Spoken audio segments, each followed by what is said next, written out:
நம் ஆண்டவர் இயேசு கிறிஸ்துவின் நாமத்தினால் மகிழ்ச்சியும் சமாதானமும் நம் அனைவரோடும் இருப்பதாக. யோவான் 20:1-9 முடிய.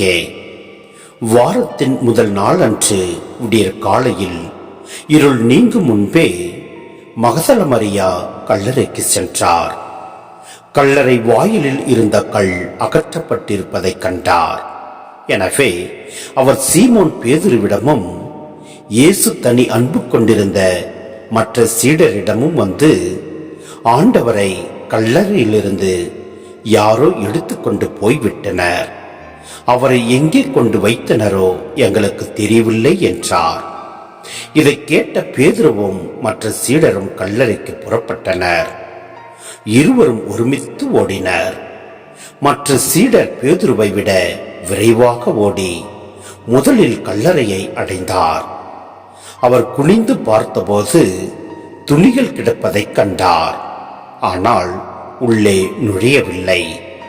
அவருக்கு பின்னாலேயே சீமோன் பேதுருவும் வந்தார்.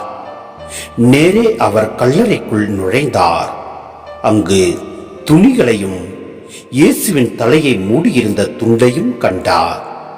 அத்துண்டு மற்ற துணிகளோடு இல்லாமல் ஓர் இடத்தில் தனியாக சுருட்டி வைக்கப்பட்டிருந்தது. பின்னர் கல்லறைக்கு முதலில் வந்து சேர்ந்த மற்ற சீடரும் உள்ளே சென்றார். கண்டார், நம்பினார். இயேசு இறந்து உயிர்த்தெழ வேண்டும் என்னும் மறைநூல் வாக்கை அவர்கள் அதுவரை புரிந்து கொள்ளவில்லை.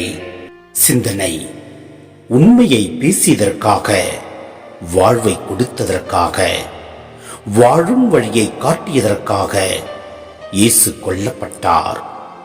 தீமையின், அநீதியின், பாவத்தின் சக்திகள் அனைத்தும் சேர்ந்து அவரை கொலைக்குட்படுத்தின. ஆனால் இறந்து அடக்கம் செய்யப்பட்ட இயேசு உயிர்த்தெழுந்தார்.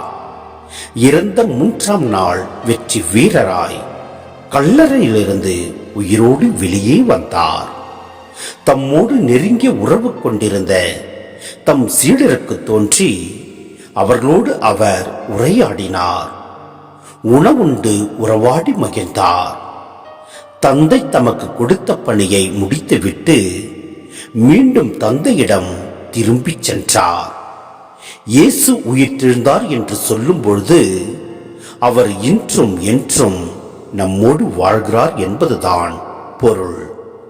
இறந்து அடக்கம் செய்யப்பட்ட ஒருவர் மீண்டும் வாழ வேண்டுமானால் அவர் உயிர்த்தெழுந்திருக்க வேண்டும். இறந்தவர் மீண்டும் வாழ உயிர்த்தெழுதல் கட்டாயம் தேவை. எனவே இயேசு உயிர்த்தெழுந்தார் என்னும் உண்மையை திரும்ப திரும்ப கூறுவதன் மூலம் அவர் உண்மையில் நம்மோடு வாழ்கிறார் என்பதை இங்கு நாம் பார்க்கின்றோம். எனவே நம் ஆண்டவர் உயிர்த்தெழுதலை அனைவரிடத்திலும் பகிர்ந்து கொள்வோம். பாவத்தில் மரித்து இறந்தவர்கள் மீண்டும் உயிர் பெற்று எழுவோம்.